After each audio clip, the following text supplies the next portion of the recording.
It all started with a bang, literally. Lena Carter's dad rear-ended a Rolls-Royce. Not just any Rolls, but one gleaming like a diamond under the LA sun. The kind of car you only ever see in movies. Her father's hands trembled as he stepped out, mumbling to the towering man emerging from the back seat. "See, can I pay in installments?" he stammered. The man didn't flinch. His ice-cold gaze was enough to freeze traffic. "3 generations," he replied flatly, then nudged Lena forward. "This is the second." And just like that, Lena Carter, former small-town martial arts prodigy and current broke barista, became collateral damage in her father's desperate debt negotiation. If you love emotional, heartwarming stories, don't forget to like, share, and subscribe to our channel. Let's dive into a tale that will stir your heart and stay with you long after the last word. She stared at the man, jaw nearly dropping. Tall, impeccably dressed, features carved from stone and smoldering disinterest. He looked her over with the same expression someone might give a speck of lint on a designer suit. "Wait, what's happening?" she asked, glancing back at her dad, who gave her a sheepish thumbs up. "This is your chance, honey. He looks like a decent guy." The man raised an eyebrow. "What exactly are your qualifications?" "Miss Second Generation." Before Lena could respond, her father thumped her on the back proudly. "She's a once-in-a-century martial arts genius. You're in luck, sir. She can be your personal bodyguard." The chauffeur snorted, failing to hide a laugh. The billionaire's lip curled. "She's your idea of a genius? She looks like she learned kung fu from YouTube." That hit a nerve. Lena's eyes narrowed. She stepped forward, grabbed his wrist, and twisted. Snap. A very unbillionaire-like scream echoed through the lot. The secretary, perfectly poised in heels and a smile, appeared beside them holding a clipboard. "Medical expenses, $5,000. Business interruption penalty, $500,000. Please sign here if there are no objections." Lena blinked. "Wait, what?" The assistant nodded sweetly. "Mr. Kingston earns around $500,000 a day. A broken hand? That's at least 100 days of downtime. You're actually getting a discount." Lena felt dizzy. Her dad slumped against their dented Prius. "Sweetie," he whispered, "maybe we should move to Canada." "You can't be serious," Lena muttered, her voice cracking as her eyes darted between the contract and the man with the injured hand, Mr. Kingston apparently. "We're very serious," the assistant chirped. "Unless you want us to take legal action. And by legal, I mean 5 lawyers from Beverly Hills who haven't lost a case since the Clinton administration." Lena's dad rubbed his temples. What if she works it off? She could, help out around the house, guard his penthouse, do some chores maybe. Mr. Kingston let out a low, amused breath. "You're offering your daughter as a maid to pay off a $500,000 debt?" "Bodyguard," her dad corrected. "And she comes with skills." Lena rolled her eyes. "This is not how real life works." "It is today," Mr. Kingston said, then turned to his assistant. "Have HR draft a temp employment contract. 1 year. Living quarters included. Full room and board. Title: Personal Protection Consultant." The assistant nodded and typed furiously on her tablet. "We can get her started tonight." Wait. Lena sputtered.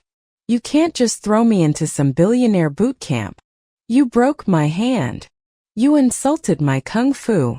You nearly kissed me when your dad shoved you at me. That was a tactical stumble." The man smiled for the first time, and it was annoyingly handsome. "You'll do." And so began Lena Carter's new life as a live-in bodyguard at one of the richest estates in Southern California. Her new boss? Grayson Kingston, billionaire tech mogul, infamous for his charm, ruthlessness, and complete lack of patience. Her room had its own bathroom. Her dad, living next door, was already giddy over the flat-screen TV. "Lena," he whispered that night as he flopped onto his plush mattress, This is the American dream. She groaned. It's indentured servitude, Dad. He grinned. With room service. Lena flopped onto her bed, stared at the ceiling and sighed. Tomorrow she'd start her first shift. Guarding a grumpy, egotistical billionaire with a broken hand and too many secrets. Day one on the job began with buffet breakfast. Lena followed the housekeeper through Grayson Kingston's estate, or rather private kingdom. The place had a dedicated security wing, a pool that rivaled hotels, and a chef who greeted her by name. Miss Carter, eggs Benedict or steak and eggs? She blinked. Both. Her dad was already halfway through a plate stacked with bacon and mini waffles. They have almond milk, Lena, he whispered, like it was the secret to eternal youth. After breakfast, she was handed a uniform, a badge that read Protective Services Division, and a schedule. Her first assignment? Trail Mr. Kingston throughout the day. Don't speak unless spoken to. Don't touch anything. And absolutely no karate chopping expensive furniture. Easier said than done. By lunch, Lena had already disarmed an over-aggressive paparazzo, scared off a drone, and accidentally split a priceless antique vase with a high kick she swore was meant for the air. Do you come with the return policy? Grayson asked dryly. You break it, you bought it, she shot back. He arched an eyebrow. You broke it. She grinned. Semantics. By evening, she was half exhausted, half awestruck by how utterly surreal her life had become. Her dad, now lounging in the staff lounge with his new best friends from security, was polishing off his third bowl of chocolate pudding. This place is heaven, he declared. They even got massage chairs. Lena collapsed beside him. Remind me again what part of this is supposed to be punishment. The part where your boss looks at you like he's 2 seconds away from having you replaced by a German shepherd. Fair. But as Lena looked around, the silk sheets, the gourmet meals, the ridiculous luxury of it all, a small smile tugged at her lips. It wasn't prison. It was weird. Chaotic. Probably temporary. Instead of shadowing him around the estate all day, Lena found herself packed into a sleek black SUV, wedged between a security guy named Mitch and 3 enormous duffel bags. You're filling in for Mr. Kingston in the climbing challenge, Mitch said without looking up from his phone. I'm what? It's a charity event. Outdoor climbing. He broke his hand, remember? You're his stand-in. Lena's jaw dropped. Climbing? Like a mountain. Mitch finally glanced up. You know how to climb, don't you? She thought back to the time her dad coated the dojo's back wall with motor oil and made her scale it blindfolded. Sure, she said dryly. I guess I've done worse. They arrived at the base of what could only be described as a cliff, and she was handed a sports bra and leggings that screamed sponsored athlete. Her competitors looked like Instagram models with personal trainers. Kingston sending a girl? Someone snorted. Lena tightened her ponytail. A familiar voice drifted across the crowd. She's not just any girl. Grayson. She whipped around to see him, sunglasses on, casted hand in his pocket, smirking like this was all part of some twisted reality show. Great, she muttered. My biggest fan. You win, he said, stepping closer. And I'll wipe 10 grand off your debt. Lena paused. Make it 15. Grayson tilted his head. Deal. The whistle blew. Ropes dropped from above. Competitors scrambled to gear up. Lena grabbed a harness and breathed deep. No pressure. Just beat a bunch of influencers in $300 sneakers. 30 seconds in, she was already 3 body lengths ahead. Her fingers curled over the rock like they had a brain of their own. She was moving on instinct. Years of unconventional training kicked in. Someone below gasped. Is she flying? She's not even pulling the rope. She was at the top in under 2 minutes. When she swung her leg over the ledge and stood, arms raised, the crowd below erupted. Grayson was the only one not clapping. He was just staring, stunned. As Lena rappelled back down, She landed softly next to him, smirking. 15 grand, she said. He blinked. Are you secretly a Marvel character? I'm just built different. That's deeply concerning. She grinned. You're welcome. You're late, Grayson muttered the next morning as Lena stepped into the garage. I was up all night signing autographs, she said, yawning. Some influencers were ready to name their kids after me. He ignored her and pointed to the sleek silver sports car parked nearby. We have a meeting. You're driving. She blinked. You're trusting me behind the wheel of a car that costs more than my childhood home? He arched a brow. You climbed a cliff like Spider-Woman. I figured you could handle a Ferrari. The moment she hit the freeway, Lena realized she'd made a huge mistake. The car purred like a beast and responded to her every whim. Her fingers itched. Her foot was a little too heavy. The speedometer climbed. Grayson held onto the door. Remind me why I thought this was a good idea? You were blinded by my charm, she said with a grin.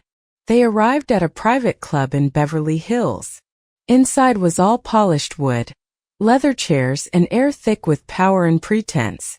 Lena trailed behind Grayson, trying not to trip over the marble floors. They entered a meeting room where a dozen men in designer suits turned to stare. Grayson introduced her with an infuriating smirk. This is Lena. She's my bodyguard and occasionally doubles as comic relief. Lena gave them a tight smile and resisted the urge to sweep-kick the room. The meeting dragged. Talks about investments, mergers, and quarterly projections flew over her head. She amused herself by counting the number of watches over $10,000 in the room. When they finally walked out, Grayson exhaled like he'd been holding his breath for hours. That was hell, he said. You looked like you were enjoying it. I was imagining every one of them with food in their teeth. She chuckled, then nudged him with her elbow. You owe me lunch.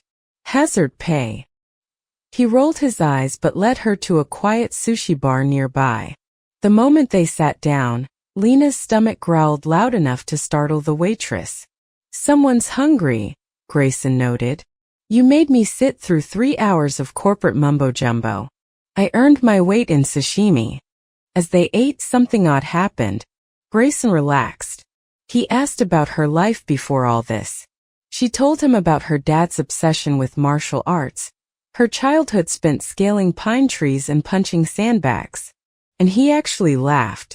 A real genuine laugh that crinkled his eyes and made her heart skip a beat.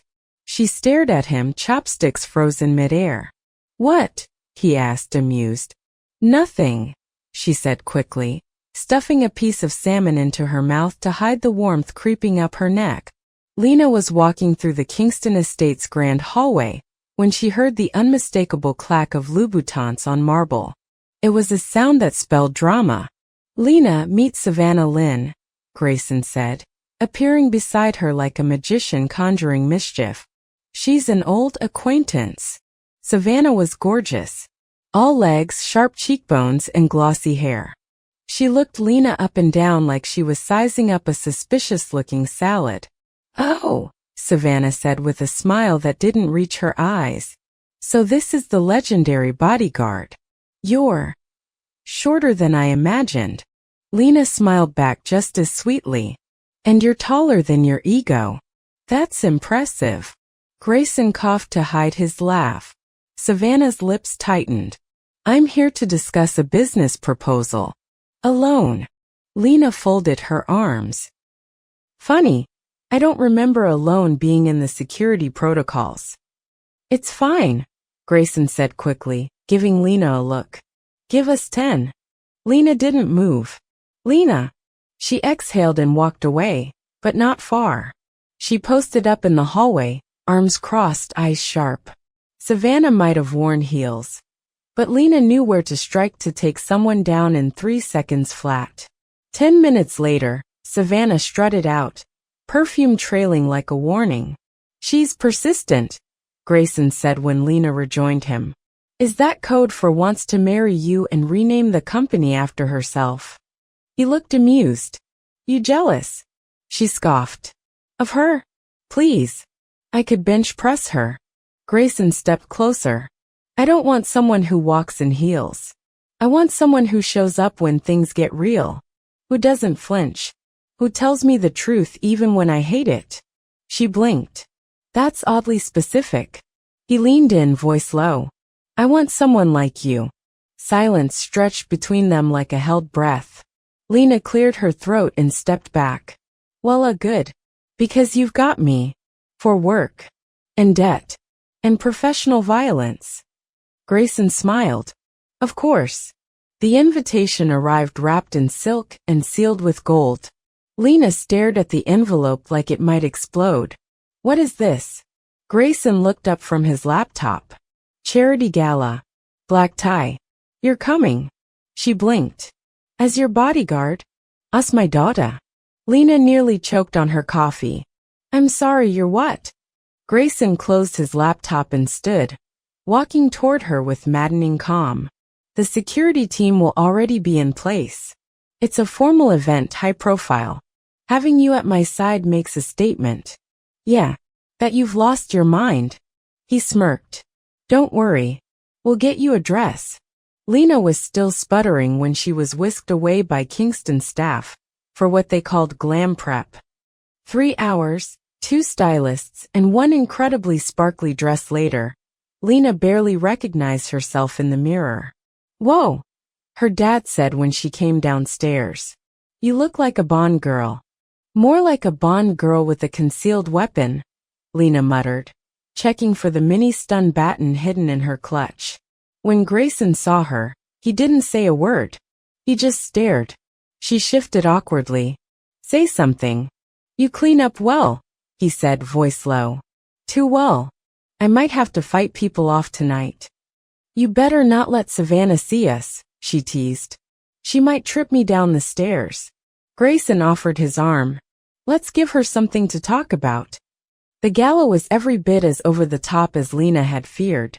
Glittering chandeliers, champagne fountains, and enough diamonds to bankrupt a small country. But with Grayson at her side, Lena found herself walking taller. Until Savannah showed up. In red. She zeroed in on them like a missile, and latched onto Grayson's other arm. Oh, you brought her, Savannah said sweetly. Adorable. Grayson's arm stiffened. Yes, I did. Savannah's smile never wavered, but her eyes burned. Then I suppose she won't mind if we dance? Before Lena could answer, Grayson untangled himself. Actually, I only dance with my date. He turned to Lena and held out a hand. May I? Lena hesitated for a split second, then took it. They moved onto the dance floor, music swelling around them. You didn't have to do that, she whispered. I wanted to. His hand slid to her waist. And besides, you looked like you were about to body slam her. Lena smirked. Still might. Their eyes met. The music faded. The world blurred. And for one dizzying moment, Lena forgot all about debts, contracts, and charity galas. There was only him. The morning after the gala, Lena woke up to the sound of raised voices. She pulled on sweats and tiptoed downstairs. In the massive kitchen, Grayson stood toe-to-toe with a man in an expensive trench coat and enough smugness to fill the estate. Let me guess, Lena said, leaning on the doorframe. This one's from the People Who Hate Grayson fan club? The man turned. His smile was all teeth. You must be the new pet. Lena straightened. You must be the guy who doesn't know I can break 5 ribs with a cereal spoon. Grayson sighed. Lena, meet my older brother. Ethan. Lena blinked. You have a brother? Not by choice, Grayson muttered. Ethan chuckled. Still charming, I see. He turned to Lena again. You're the reason he's making irrational decisions lately? Irrational? Lena asked. Skipping board meetings. Turning down merger deals. Hosting charity galas with bodyguards in couture. She's more than a bodyguard, Grayson said before he could stop himself. Ethan raised an eyebrow. Clearly, Lena felt heat crawl up her neck. After Ethan left, she cornered Grayson in his office. Why didn't you tell me you had a brother? He shrugged. You didn't ask. She folded her arms. You also didn't mention you used to be engaged. Grayson froze. He told you that. Lena nodded slowly. He said she left you. At the altar. Silence. Then. It wasn't the altar. It was 2 weeks before. And she didn't leave. She just picked someone else. Lena's heart twisted. Grayson. He looked up, jaw tight. That's why I don't do this. Feelings. Dating. Trust. It's easier to keep things professional. She stepped closer. Then why bring me to the gala? I don't know, he said, voice raw. You make it hard to remember my rules. Lena's breath caught. Grayson took a step back, like he'd revealed too much. Let's keep things simple, he said, retreating behind a wall of cool. You're here to work. That's it. Lena nodded, heart hammering. Got it. But as she walked away, she knew they'd already crossed the line. And going back wasn't going to be so easy. 2 days of silence. That's how long it had been since the kitchen confrontation. Lena kept her distance. Grayson buried himself in work. They circled each other like planets avoiding a collision. Until a message popped up on her tablet. Escort Mr. Kingston to private event. Downtown. 7 p.m. No other details. No epáleggi. No small talk. So when Lena stepped into the private elevator that evening, she wore her sleek black uniform, a poker face, and a low bun that said professional only. Grayson was already inside. His suit was tailored to perfection. His face. Blank. You look capable, he said after a long pause. Lena raised a brow. Try not to flirt. He gave a ghost of a smile, then turned his attention to his phone. They arrived at a high-rise rooftop decked in string lights and crystal glasses. But the crowd wasn't A-list socialites or board CEOs. It was younger, sharper. Tech investors. Startup founders. Ambition in cocktail form. Lena clocked exits, earpieces, and suspicious smiles. Grayson worked the room and she followed like a shadow. Until someone bumped into her. Hard. Oh, sorry, said a tall woman with perfectly winged eyeliner and a champagne flute. Didn't see you there. Lena straightened. Try again. Slower. The woman blinked, then smirked. You're Grayson Kingston's. What assistant? Nanny? Side project. Lena gave her a smile that didn't reach her eyes. Bodyguard. But I also double as pest control. The woman's smirk vanished. Is there a problem here? Grayson appeared behind Lena, voice like ice. The woman backed off. None at all. Grayson stepped close. I turned my back for 5 minutes and you're starting a bar fight? She started it, Lena said. I was just going to end it. He chuckled, then leaned in. Good to know you've got my 6. I've always had it, she replied. Their eyes locked. The city sparkled below them. The rooftop faded away. And in that moment there was no boardroom, no contract, no past heartbreak. Just 2 people dangerously close to admitting something real. The next morning, Lena found a note under her door. Meet me on the training deck. Where something you can move in. 10 minutes later, she stepped onto the open-air rooftop gym. Grayson was already there, Cass finally gone, stretching like a man with something to prove. Thought you didn't believe in mixing work and workouts, she said. Thought I'd see if I could beat my bodyguard in a sparring match, he said. It's for morale. Lena raised an eyebrow. For whose morale? They circled each other. No music. No audience. Just wind, sunlight, and 2 people dancing on the edge of something else. Grayson struck first, quick, confident. Lena dodged, countered, blocked. He was better than she'd expected. He moved like someone who'd trained before. But not like her. After 5 minutes of intensity, she swept his legs out from under him and pinned him to the mat. You yield? She asked, breathless. He stared up at her, eyes wild with adrenaline and something else. Never, he murmured. She didn't move. His hand slid to her waist. Her breath caught. And just like that it happened. The kiss was sudden, fierce, and entirely inevitable. A clash of stubborn pride and buried longing. When they finally pulled apart, Lena sat back, stunned. That was not in the training manual. Grayson smirked, cheeks flushed. I'll make an amendment. Everything after the kiss was a blur. They didn't talk about it. Not really. But their silences stretched longer. Their glances lingered. Grayson brought her coffee without asking. She brought him ice for his ankle without a word. They were orbiting each other, closer than ever, pretending it didn't mean everything. Then the threats started. Anonymous texts. Photos of Lena taken from a distance. Notes slipped under her door. She brought them to Grayson. His jaw clenched. I'll double the security. This feels personal, she said. He nodded. That's because it is. Who would target me? He didn't answer right away. Then, someone who knows I care. The weight of those words settled between them. Heavy. Real. Lena stared at the photos.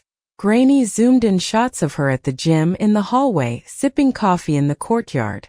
Someone's been watching for a while. Grayson reached for the photos. And they crossed a line. He turned to her, his voice low but steady. This ends now. You're not going anywhere. And I'm not letting anyone touch you. Lena wanted to argue, wanted to say she could protect herself. But instead she nodded. Because deep down she didn't want to leave either. And that scared her more than the threat ever could. The next few days were a blur of security sweeps, suspicious packages, and late-night strategy sessions. Grayson didn't leave her side. Lena tried to pretend she wasn't rattled.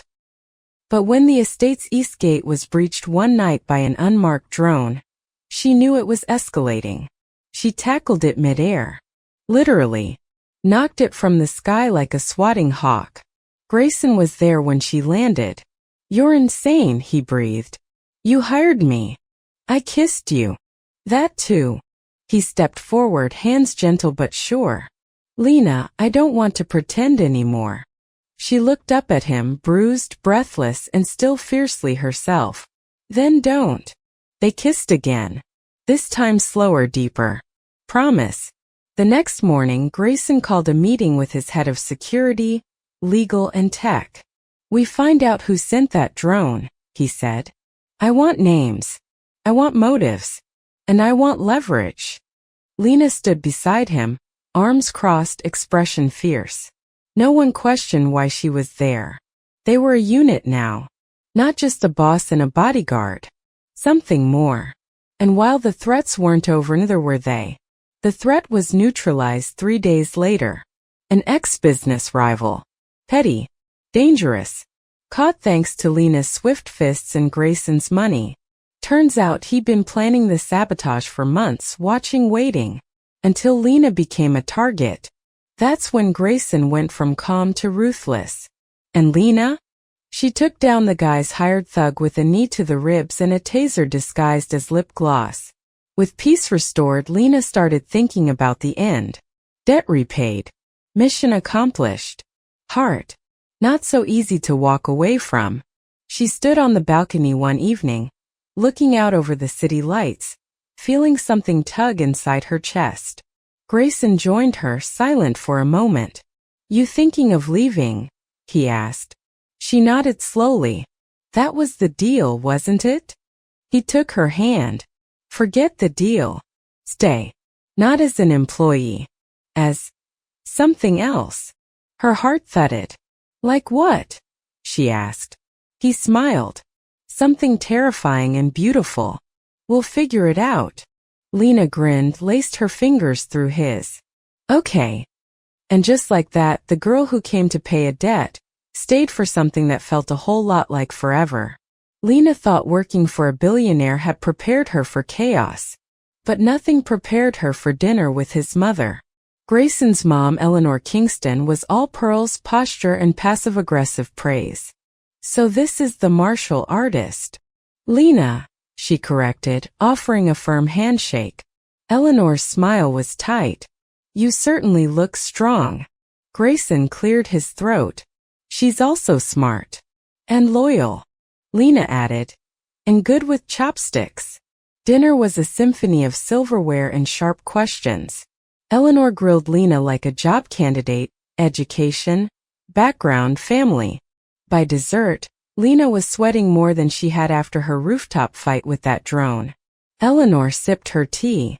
You know, Grayson has always had high standards. Lena smiled sweetly. Good. So do I. That night, as they rode home in silence, Lena finally said, She hates me. Grayson glanced over. She's cautious. She looked like she wanted to throw me into the ocean. She warms up. Slowly. Like a glacier. Lena laughed. Great. So we'll be best friends in, 200 years? Grayson took her hand. I don't care how long it takes her. I care about you. Her heart skipped. Good. Because I'm not going anywhere. The next big event was the Kingston Foundation Gala. It was glitz, glamour, and 6 inches of rainfall all outdoors. Lena wore heels. Grayson wore a tux. And the skies wore vengeance. The moment they stepped onto the stage for introductions, thunder cracked. Perfect, Lena muttered. But Grayson, always composed, whispered, Make it memorable. The rain poured. Laughter erupted. And Lena grabbed the mic. Hi, I'm Lena Carter, bodyguard, date, and unofficial weather jinx. The crowd roared with laughter. Grayson took the mic. She also saves me from drones, disasters, and terrible blind dates. Another laugh. Another look. The rain didn't stop, but neither did the smiles. Later, soaked and barefoot, they danced under a string of fairy lights still clinging to power. I love you, Grayson said. Lena froze. Then melted. I love you too, she whispered. And the rain for once felt like a blessing. 6 months later, Lena Carter, now co-head of Kingston Security Solutions, delivered a flying roundhouse kick at a corporate self-defense seminar, while Grayson watched proudly from the sidelines. The crowd applauded. Phones filmed. One CEO in the front row nearly fainted. Afterward, Grayson handed her a water bottle and kissed her temple. You almost broke that guy's jaw. He wasn't keeping his stance tight, she replied. It was a teachable moment. They'd gone public. They'd gone viral. And somehow, the former debt collateral and the cold billionaire had become everyone's favorite power couple. They were building a company, building a home, building a future. And while their love story hadn't followed any manual contract or plan, it was theirs. Dear listeners, today's emotional love story comes to a close. If it touched your heart, please don't forget to like, share, and leave a comment. We'd love to hear your thoughts. And if you haven't already, subscribe to our YouTube channel to support our team in bringing more tender, unforgettable stories to life. Wishing you endless joy, gentle days, and a heart always filled with love. Until we meet again in the next story, take care and stay inspired.